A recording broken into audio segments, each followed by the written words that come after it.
Comenzaré diciendo que en esa comunión con el Señor y en ese hablar con el Señor diario, vino a mí una palabra por parte del Espíritu.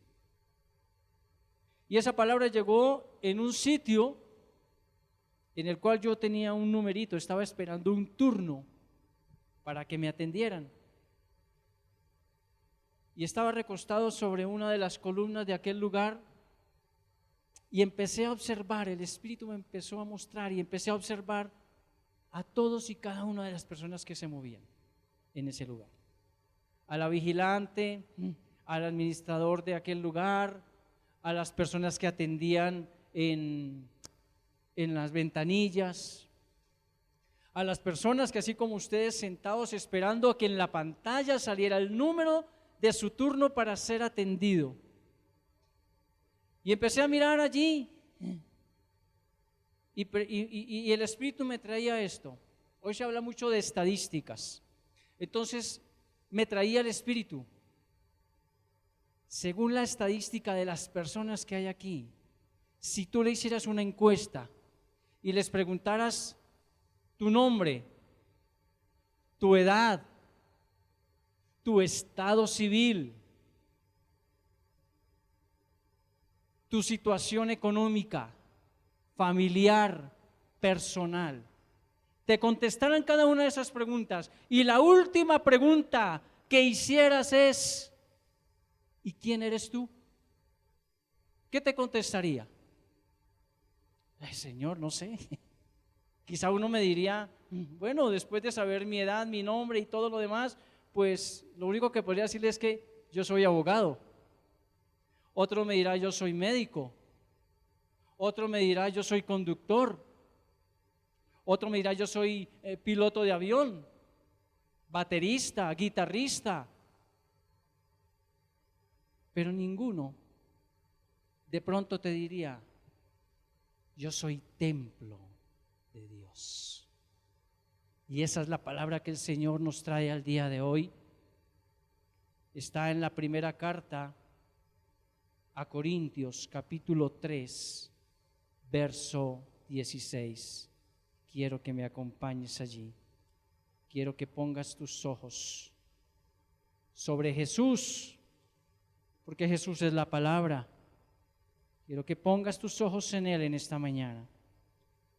¿Acaso no sabéis que sois templo de Dios y que el Espíritu de Dios está en vosotros? Si alguno destruye el templo de Dios, Dios lo destruirá a él, porque el templo de Dios, el cual sois vosotros, santo es. Amén. Hasta aquí la porción de la Escritura. ¿A quién no le gusta tener una casa en orden? ¿Quién la quiere tener desordenada? ¿A quién le gusta tener la casa desordenada? ¿A quién le gusta llegar un día de trabajo cansado, hermana, arduo, un día difícil, y llegas a tu casa y ves todo en desorden? ¿Cómo te sientes? Mal. Diciendo, pero todo el día, ¿quién hubo en la casa todo el día y no se dejó organizada? Incluso creo que muchos de nosotros tenemos la sana costumbre de que antes de salir en la mañana dejamos cama tendida, la cocina en orden, ¿verdad? El comedor en orden, o sea, lo más, veo caras que veo gente que se está riendo, gloria a Dios, yo sé que así es. No salimos de afán a llegar a lavar el pocillo por la noche, no. En algunas casas acostumbramos, y lo digo así, con toda autoridad, acostumbramos que en la noche lavamos lo que se haya usado. Es decir, la cocina el siguiente día, cuando tú te levantas a hacer el tinto, está todo en orden. No es de que deje y mañana, por la mañana yo me levanto y lavo. No, hay algunos que ya se nos ha enseñado de tiempo atrás, desde muy niños se nos enseñó, vamos a dejar organizada la cocina. Vamos a dejar organizado la sala. No a dejar por ahí los cojines y todo en desorden, no. ¿Verdad? Dios quiere organizar tu vida. Dios no quiere que sea un templo desordenado. ¿Por qué? Porque tú eres templo. Mira, cuando yo miraba a estas personas, yo decía, ¿en verdad son conscientes de lo que son en Dios? ¿Somos conscientes? Hermana Beatriz, ¿somos conscientes? No, porque llevamos una vida en que tenemos una costumbre, nos levantamos, nos aseamos, nos vestimos, desayunamos y salga. Muchas veces sin orar la palabra, muchas veces sin siquiera el versículo, el salmo del día. ¿Por qué Dios viene a decir, quiero que tú seas mi templo? Te voy a hacer mi templo, mi morada, mi hábitat. ¿Desde dónde surge? Un poco de historia. Desde el Antiguo Testamento, cuando Dios le entrega a Moisés las dimensiones del tabernáculo. ¿Recuerdas? Ese tabernáculo representaba la presencia de Dios en medio del pueblo.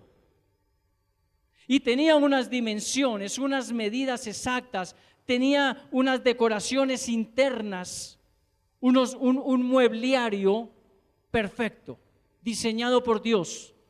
Cómo debían ir los querubines, más o menos el diseño que hay aquí, ¿verdad? El arca de la alianza, del pacto, ¿sí? ¿Qué contenía? Las tablas, ¿cierto? ¿Qué más contenía? La vara de Aarón, ¿verdad? ¿Perdón? Y el maná, ahí. Eso era el arca, eso era en el tabernáculo. Y Dios le da las dimensiones a Moisés para armarla, para edificarla. Yo creo que Dios te ha diseñado a ti como templo de Él, con las dimensiones exactas para el propósito que Él tiene para tu vida. Si tiene un bracito más cortico que el otro, esa es la dimensión que Dios utilizó en ti para un propósito. Ese es el diseño divino. Ahora, pasado el tiempo, en ese tabernáculo entraba Moisés. Y en ese tabernáculo habían tres partes: los atrios, el lugar santo, ¿verdad, hermano Robinson? Y el lugar santísimo. Pero había algo entre el lugar santo y el lugar santísimo. ¿Qué era? Un velo. Un velo. Más adelante, años después, el rey David recoge dineros, oro, plata, recoge materiales, muchas cosas, y deja toda esta cantidad de riquezas para que su hijo Salomón sea el que edifique el templo a Dios. Un día dice el rey David: yo vivo en una gran casa, y Dios vive en un tabernáculo, en una tienda. Le voy a edificar casa. Pero Dios le dice: no, tú no me la vas a edificar, porque tus manos han derramado mucha sangre. Pero un descendiente tuyo me hará casa, me edificará casa, me edificará un templo. Y ese hijo es Salomón. Al templo que él le edifica se le llama también el templo de Jerusalén. Sus dimensiones muy exactas. Y no era muy suntuoso externamente. En verdad tenía 27 metros de profundidad. Tenía 13, casi 14 metros de altura. No era muy grande. ¿Cabría aquí? ¿Tú crees que cabría aquí? Con esas dimensiones, 27 por 13. Sí, claro, cabría en este recinto. Es que el templo no era algo suntuoso externamente, pero internamente era muy suntuoso. Era descomunal internamente, por sus columnas, por el oro, por la cantidad de muebles que había, la función que cumplía cada uno de ellos. Los utensilios, ¿verdad? Todo eso. Entonces, cuando Dios me dice que tengo que ser templo del Espíritu Santo, ese templo está relacionado con el cuerpo espiritual. Ahora bien, en el templo, visto, lo vemos de la siguiente manera: como el cuerpo humano de Cristo. ¿Se entiende el templo? Como el cuerpo humano de Cristo. ¿Se entiende el templo? Como la iglesia local. Tú eres cuerpo, tú eres templo, como iglesia local de Dios. También como la iglesia universal. Y aquí, que es el que nos toca, como cuerpo del Cristo, como el cuerpo cristiano, como tú individualmente para el Señor. El mobiliario del templo. ¿Qué había en el templo?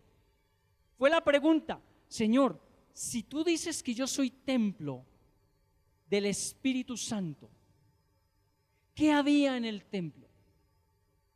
¿Qué había dentro del templo de Salomón?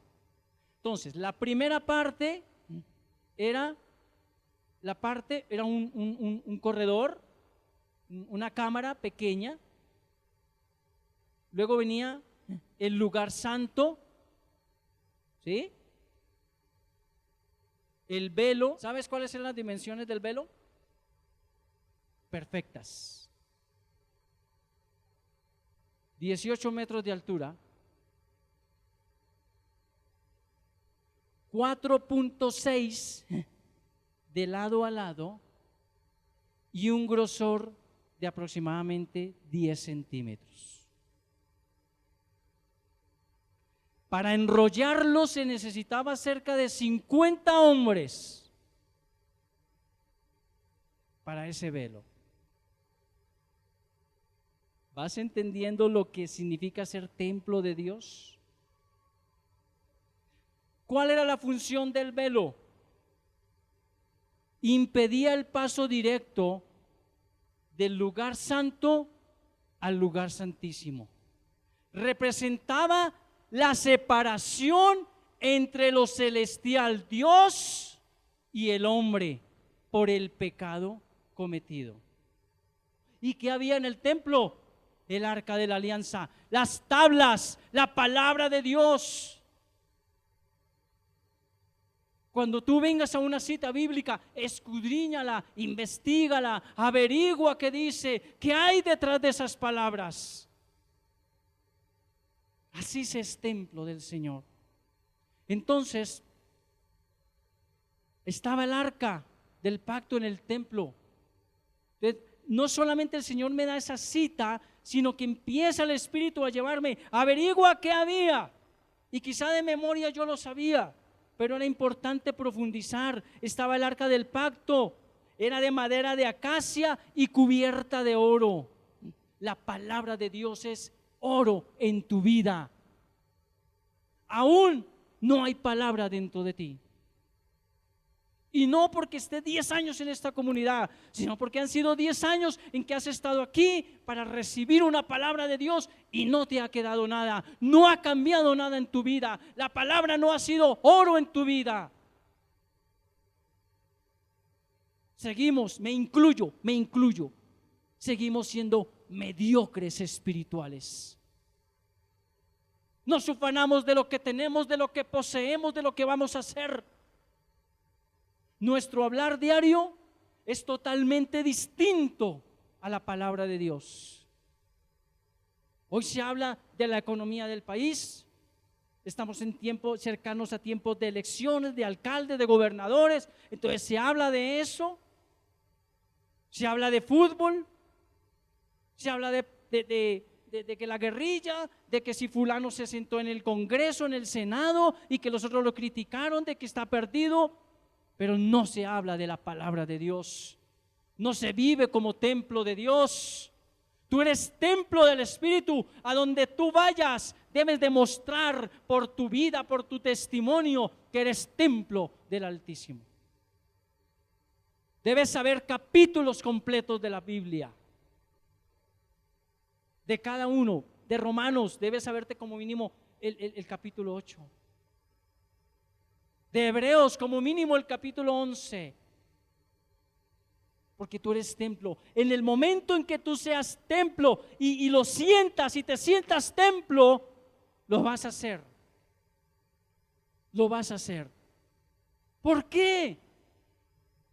Mira, a mí me han llegado momentos de aflicción, momentos duros, momentos en que mi fe quiere decaer, en que digo, ya no puedo más.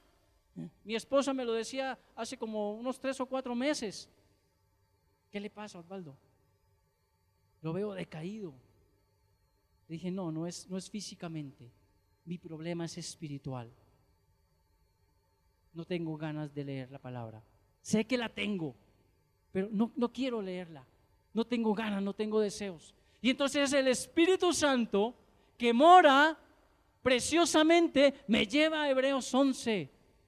Y empiezo, es pues la fe, la certeza de lo que se espera, la convicción de lo que no se ve, y me empieza a llevar por todo ese museo hermoso de los hombres de la fe, de lo que pasaron, de lo que atravesaron, de cómo es importante tener fe para agradar a Dios. Es más, la sensibilidad del Espíritu te lleva como una melodía en el Salmo y en la palabra.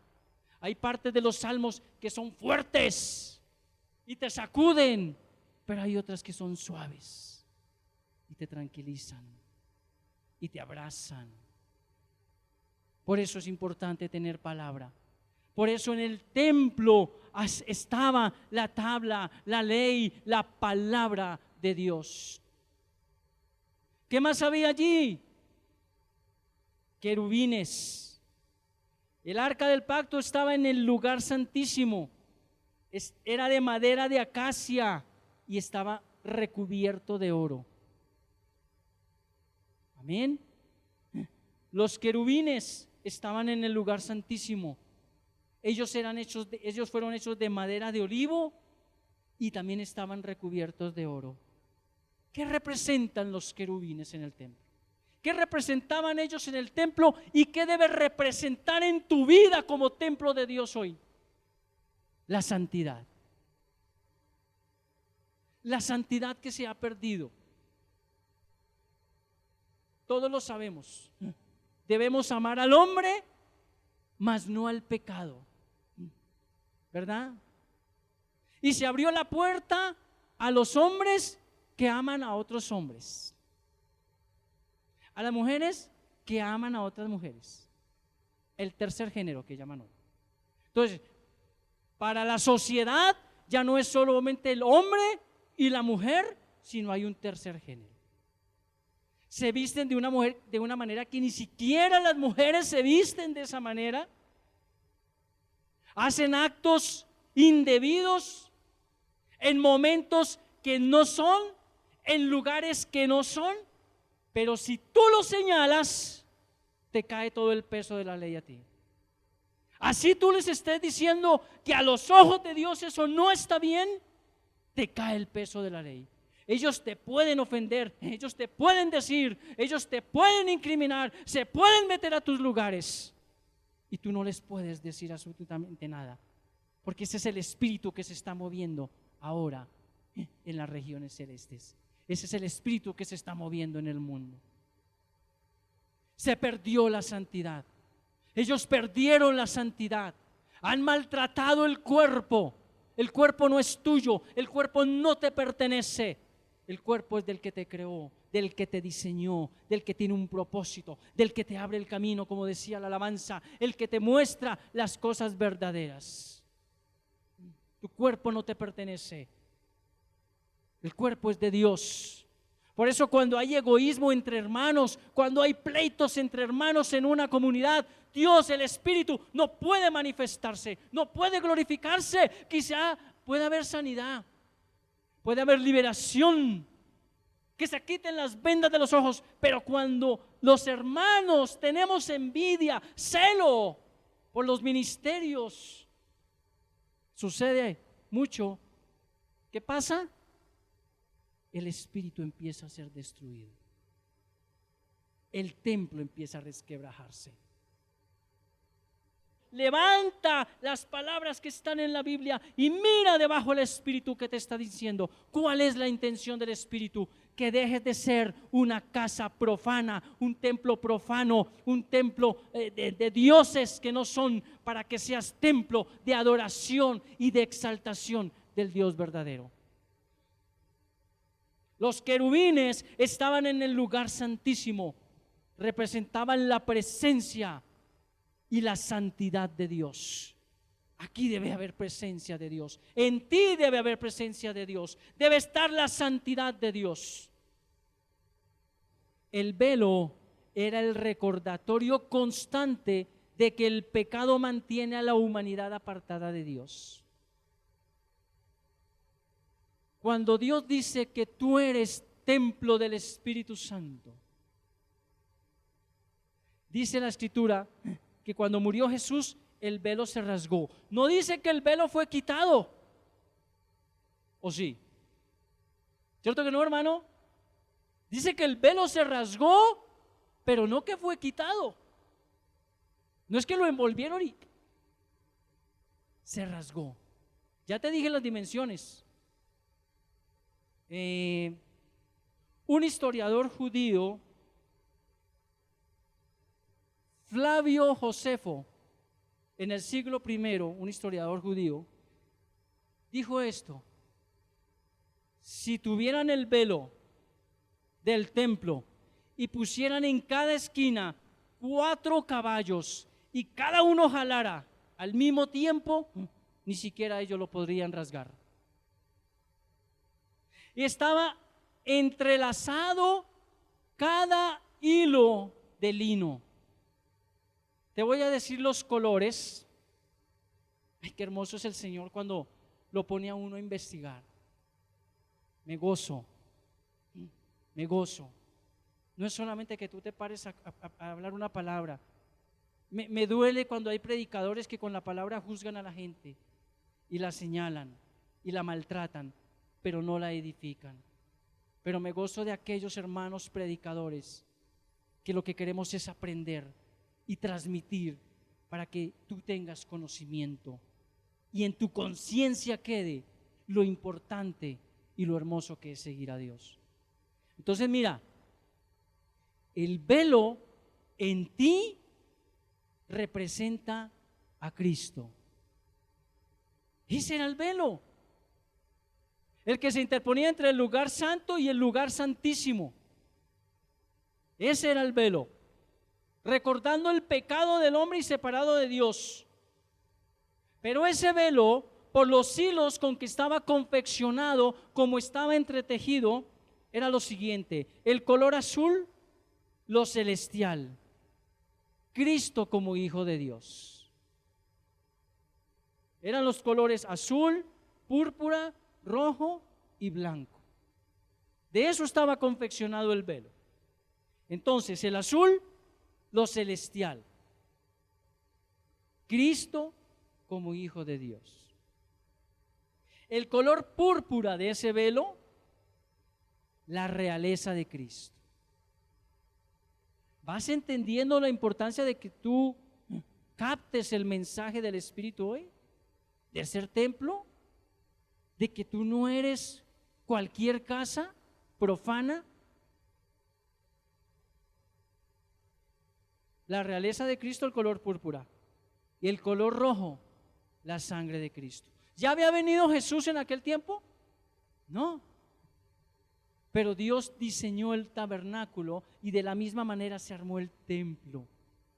Y Él ya tenía todo previsto. Ahí le está diciendo al hombre desde el Antiguo Testamento: tú caíste, tú fallaste, pero yo ya estoy preparando el camino para tu redención.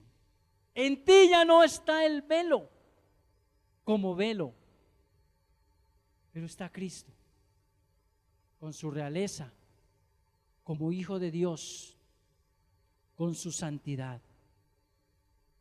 Ay de ti con lo que oyes. A veces pareces un templo profano. Pero yo no he adulterado.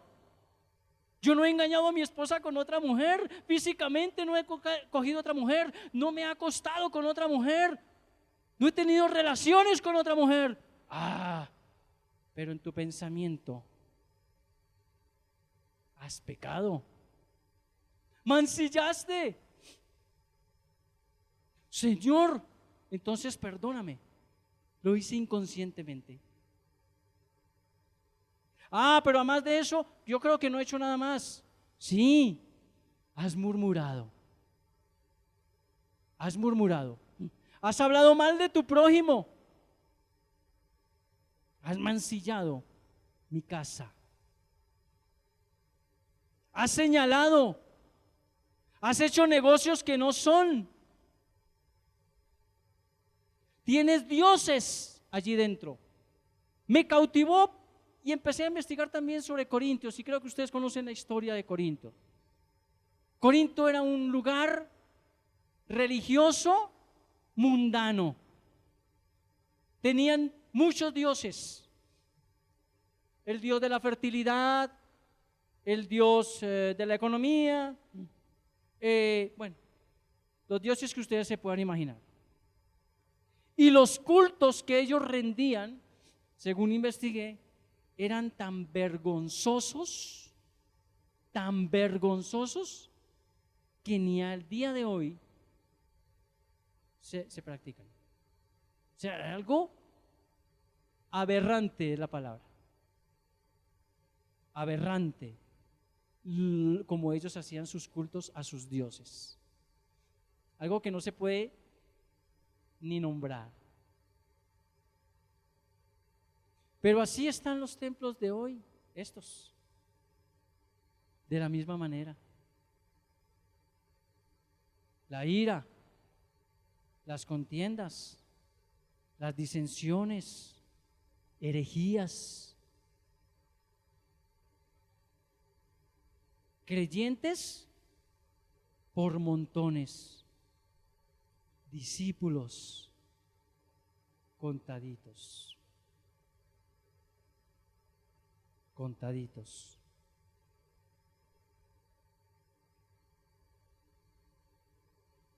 El velo se rasgó de arriba abajo. Ningún templo de adoración pagana tiene lo que tiene el templo de Dios. Esos templos no son santos. Por eso hay personas que aman tanto. Mire, uno se aterra de ver tanta gente que por cada palabra son 1000 groserías para decir buenos días. Uno puede ver esas casas en desorden que no invocan a Dios, o si lo invocan, después están diciendo palabras soeces, vulgares. Uno ve templos en donde el esposo maltrata a la esposa. Ojo, ellos dos son templo, como uno solo. Y la esposa puede comportarse, pero el esposo con su actitud, con su forma de hablar, está profanándolo como templo. Así no le levante mano, con una sola palabra, está profanando. Hasta eso me mostró el Señor. El Señor, perdóname, porque en mi humanidad a veces he contestado feo a mi esposa. Soy humano. Le he contestado feo algunas veces. Y le pido perdón a Dios, y le pedí perdón a Dios. Porque estoy dañando el templo del Señor. El velo se rasgó de arriba hacia abajo. Lo que separaba al hombre de Dios se rasgó de arriba abajo. No lo podían romper los caballos. Les dije que más o menos 50 o 60 hombres para enrollarlo. Y Dios cogió y de una lo rompió. Rasgó el velo. Rompió lo que te interrumpía tener una comunión con Él. Ahora puedes entrar tranquilamente al trono de la gracia. Ahora puedes entrar por medio de Jesús al trono de la gracia. Ahora puedes caminar en el lugar santísimo directamente con el Señor. se rasga el velo.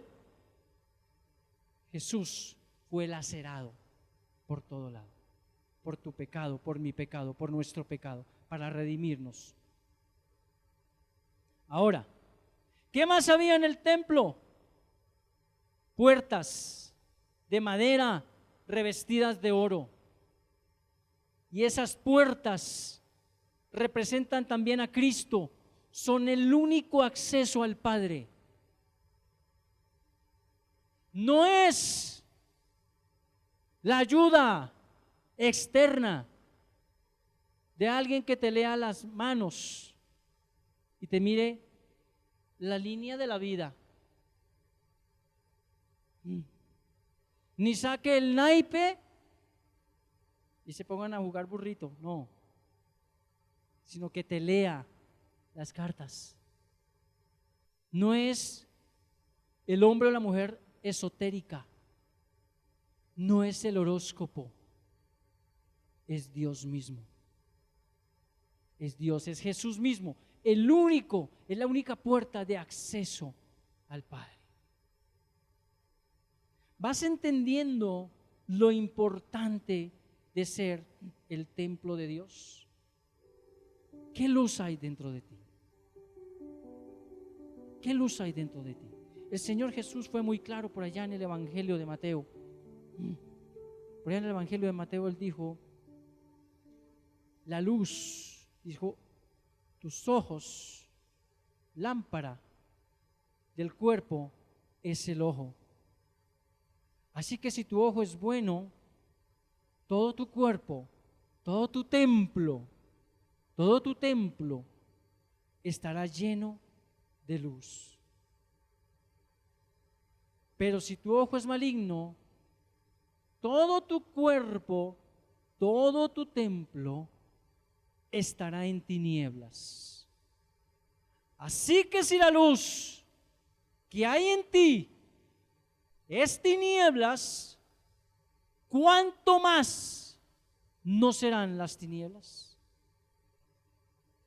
¿Cuánto mismo no serán las tinieblas?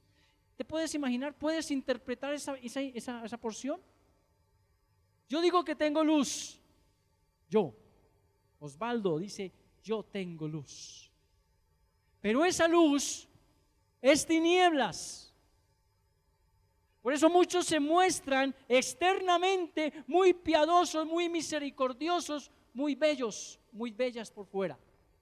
Pero internamente, ¿cómo están? Hay tinieblas en ellos. Si lo que proyectan es una luz, pero es una luz falsa, ¿cómo será la verdadera oscuridad entonces? Por eso hay hermanos que vienen y leen las escrituras y no les queda.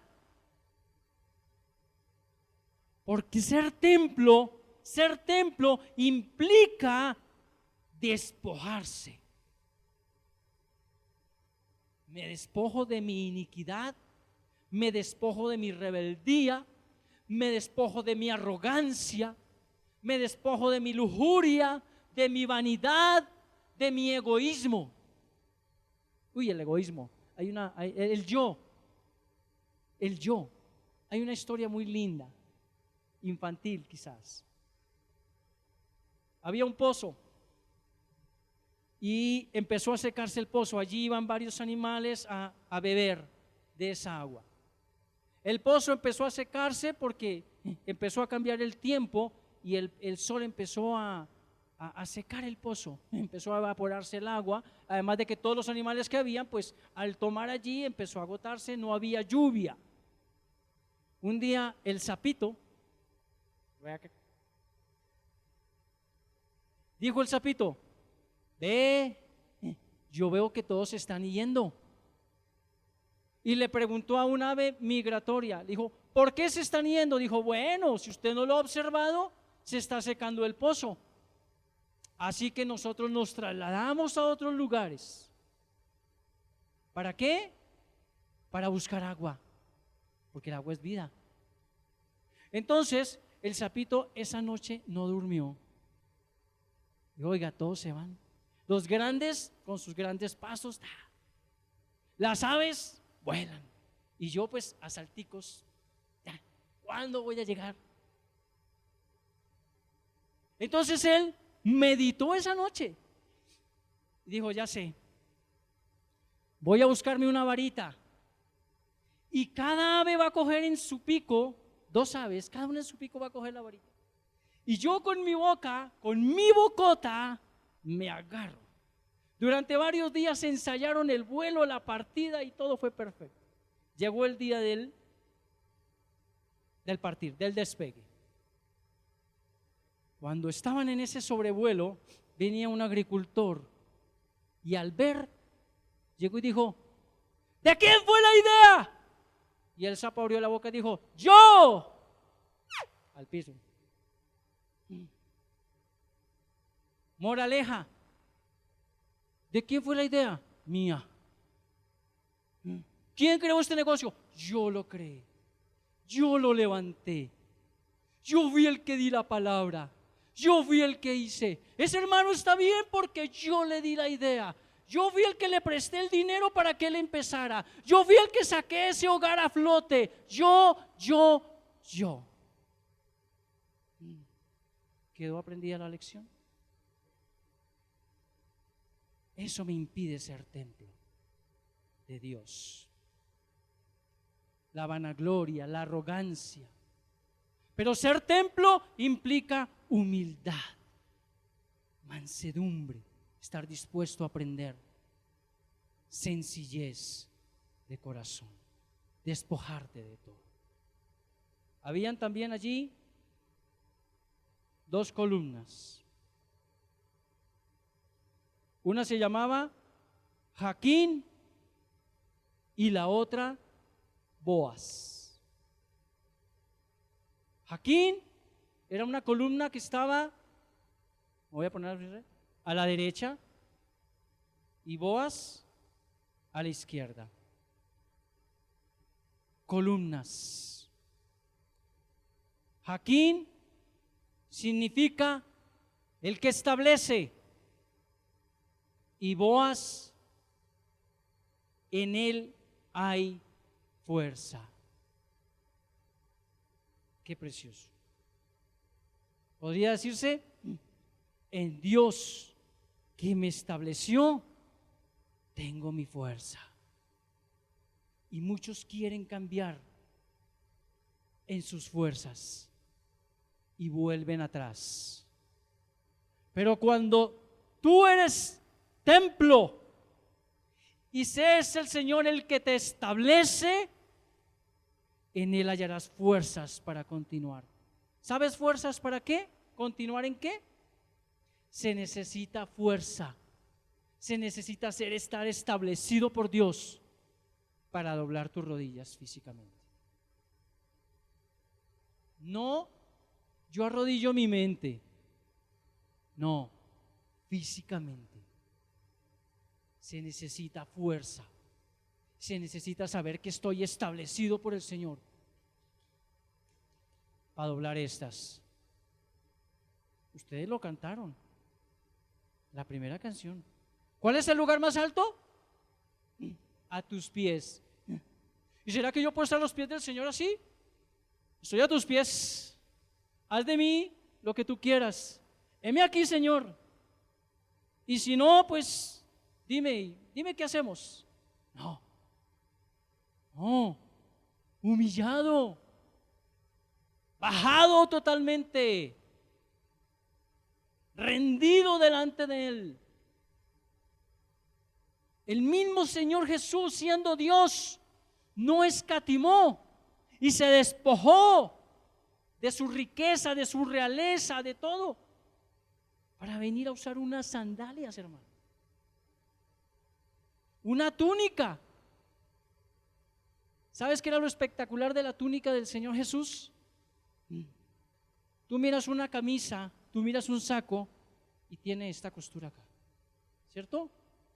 Acá, donde se unen 2 partes. La túnica de Jesús no tenía, era una sola, no tenía 2 partes unidas. La túnica de Jesús no era así. ¿No sabías? Gloria a Dios.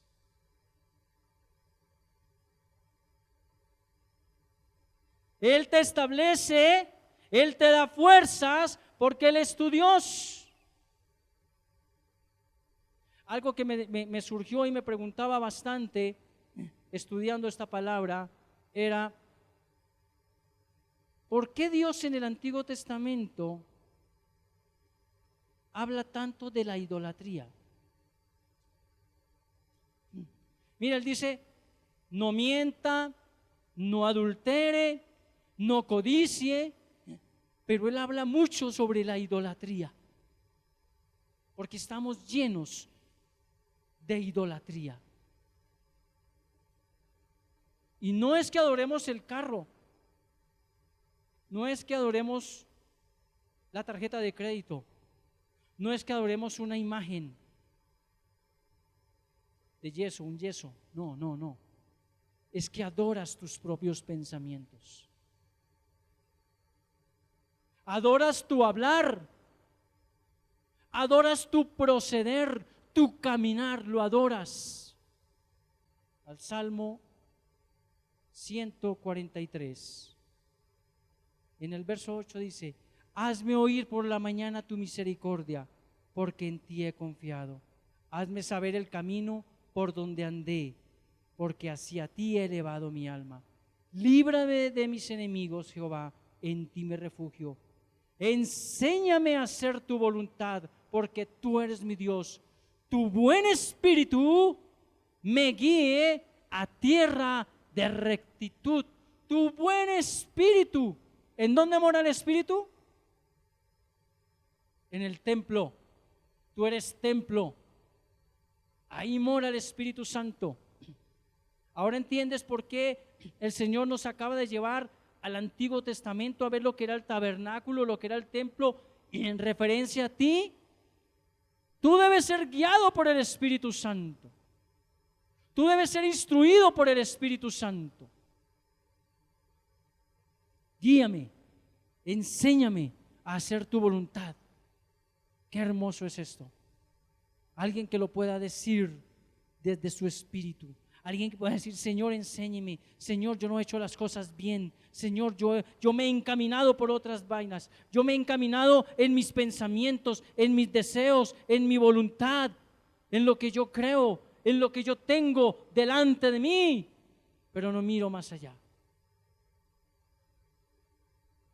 Ser templo de Dios implica esa santidad, esa disposición con el Señor. Bien, ¿qué más dice allí Corintios, el verso 17? Ya vimos lo que nos dice el verso 16. ¿Qué dice el verso 17? ¿Qué destruye el templo de Dios? Gálatas nos habla. Hay muchas citas bíblicas, yo siempre lo digo, la palabra de Dios es extensa y hay muchas citas bíblicas. Pero Gálatas nos da una enseñanza. Vamos a ver primero Gálatas. ¿Qué dice? Verso 16, 5, 16. Digo pues, andad en el Espíritu y no satisfagáis los deseos de la carne, porque el deseo de la carne es contra el Espíritu y el del Espíritu es contra la carne. Y estos se oponen entre sí para que no hagáis lo que quisierais. Pero si sois guiados por el Espíritu, no estáis bajo la ley. Manifiestas son las obras de la carne. Esas obras de la carne son las que mancillan el templo del Señor, entre muchas. Repito, hay muchas citas bíblicas. A colación traemos esta por el Espíritu. Dice así: adulterio, fornicación, inmundicia, lujuria, idolatría, hechicería, enemistades, pleitos, celos, iras, contiendas, divisiones, herejías, envidias, homicidios, borracheras, orgías y cosas semejantes a estas, acerca de las cuales, como ya os lo había dicho antes, que los que practican tales cosas, ¿qué? No heredarán el reino de Dios. Estos son aspectos que mancillan el templo. Estos son dioses, por así decirlo, dentro del templo de cada uno. Es una batalla fuerte. Es una batalla que hay que librar. Es una batalla, hermanos, en la que tú no estás solo. Es una batalla en la que Dios te acompaña. Cuando tú y yo cogemos cada uno de ellos y empezamos a batallar, vamos a tener la victoria, si tú crees verdaderamente que el Señor pelea por ti la batalla. En oración, en oración. Amén.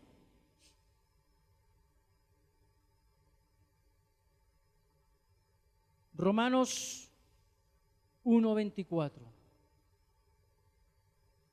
Romanos 1:24.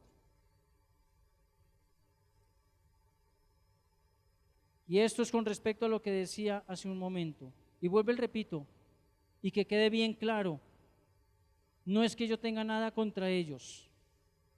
Y Romanos es claro, allá en el capítulo 1, en el verso 24, dice: por lo cual también los entregó Dios a la inmundicia en los apetitos de sus corazones, de modo que deshonraron entre sí mismos sus propios cuerpos, ya que cambiaron la verdad de Dios por la mentira, honrando y dando culto a criaturas antes que al Creador, el cual es bendito por los siglos.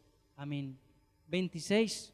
Por eso Dios los entregó a pasiones vergonzosas, pues aún sus mujeres cambiaron las relaciones naturales por las que van contra la naturaleza. Del mismo modo también los hombres, dejando la relación natural con su mujer, se encendieron en su lascivia unos con otros, cometiendo hechos vergonzosos hombres con hombres y recibiendo en sí mismos la retribución debida a su extravío. Y esto es impactante lo que dice el Espíritu. Como ellos no quisieron tener en cuenta a Dios, Dios los entregó a una mente depravada para hacer cosas que no debían. Por eso ellos actúan de esa manera. Por eso tú debes ser templo de Dios y no actuar de esa manera. No actúes de esa manera. No permitas que en tu familia o en tu descendencia vaya a suceder esto. En ti y en mí parte de que nuestra descendencia sean verdaderos templos de adoración al Señor. Lo que tú enseñes a tus hijos, como tú los guíes el día de hoy, lo que tú les muestres con tu testimonio, con tu forma de vida, es lo que va a hacer que ellos sean verdaderos siervos y siervas del Señor, verdaderos adoradores de Dios. Hazles ser conscientes de que Cristo vive y mora en cada uno de ellos. Hazles saber la importancia de ser templo, no solo cuando vengas a la reunión, en donde estés, en donde te encuentres, con quien hables, que tu forma de hablar sea acorde a la palabra. Cuando Isaías fue escogido para llevar noticias al pueblo de parte de Dios, él le dijo: ay de mí, que soy hombre pecador. Ay de mí, que no estoy bien delante de Dios.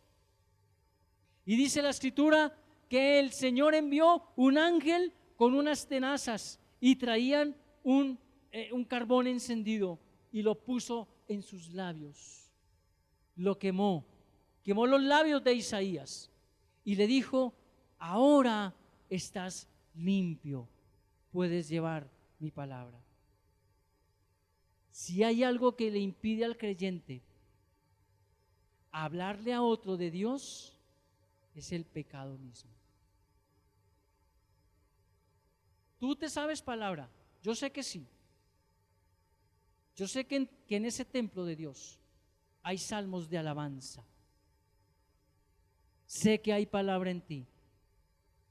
Pero a veces no te atreves a hablarle a otra persona de Dios porque el mismo pecado no te deja hacer. porque no has venido genuinamente a arrepentirte delante de Dios. Entonces dice a Dios aquí, los entregó a sus concupiscencias, a sus deseos, a sus pasiones. ¿Por qué? Porque despreciaron a Dios. Y entonces cuando yo estaba en esa sala esperando a que me tocara el turno, vi cuánta gente desprecia a Dios. Qué bueno que en los colegios hicieran eso e instruyeran a nuestros hijos. No habría tanta maldad, habría moral en las casas, en las familias.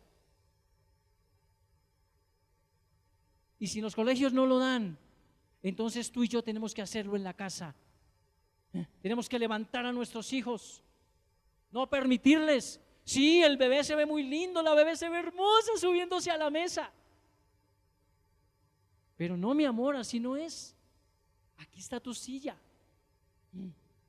Desde el vientre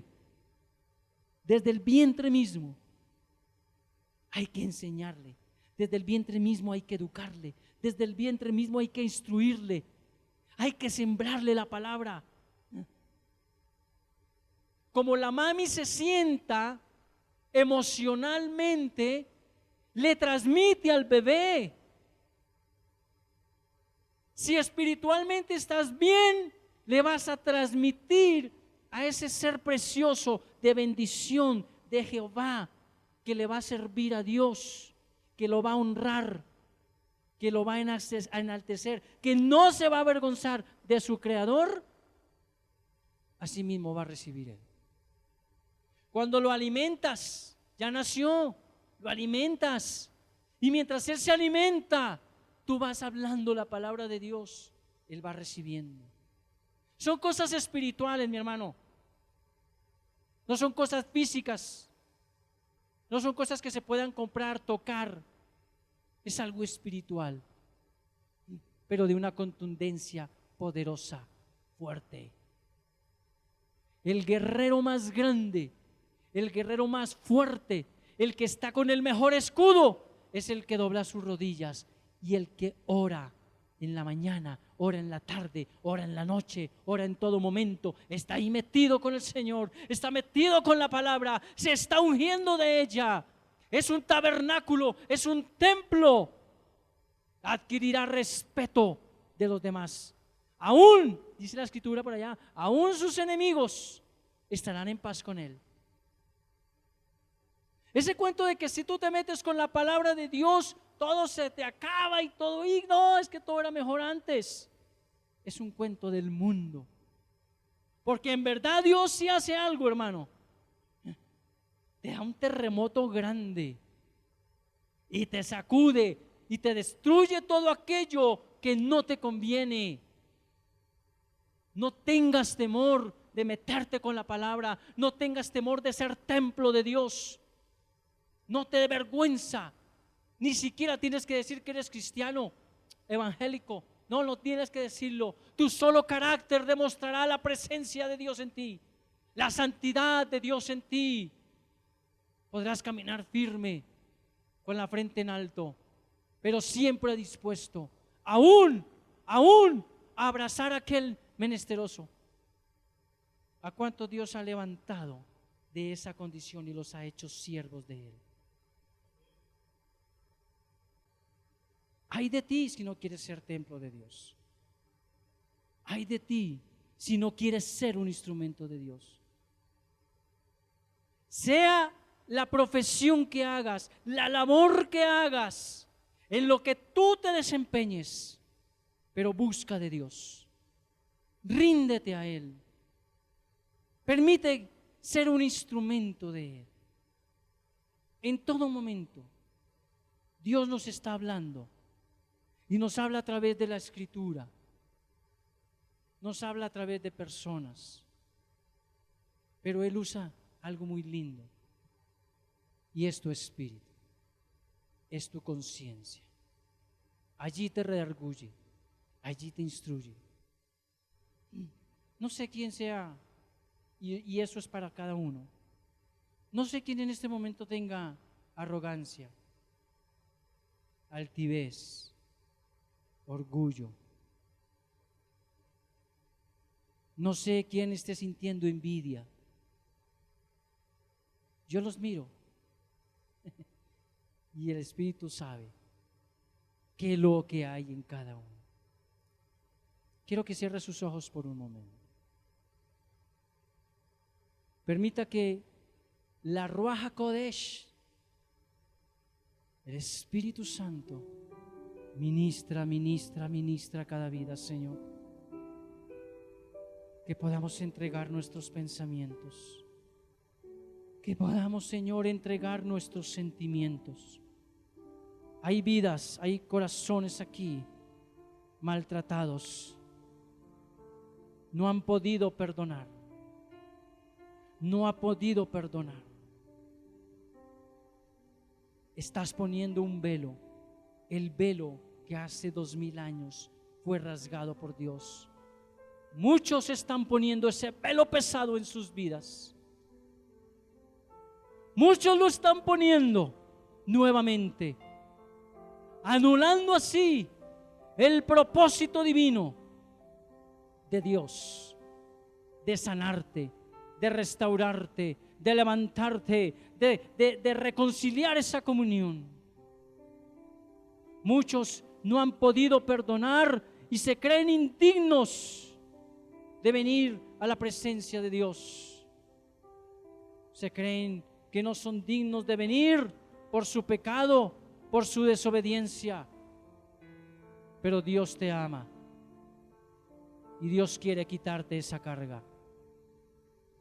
Por eso Él rompió y destruyó ese velo, para que hoy tú puedas venir confiadamente al trono celestial. Padre, te alabamos.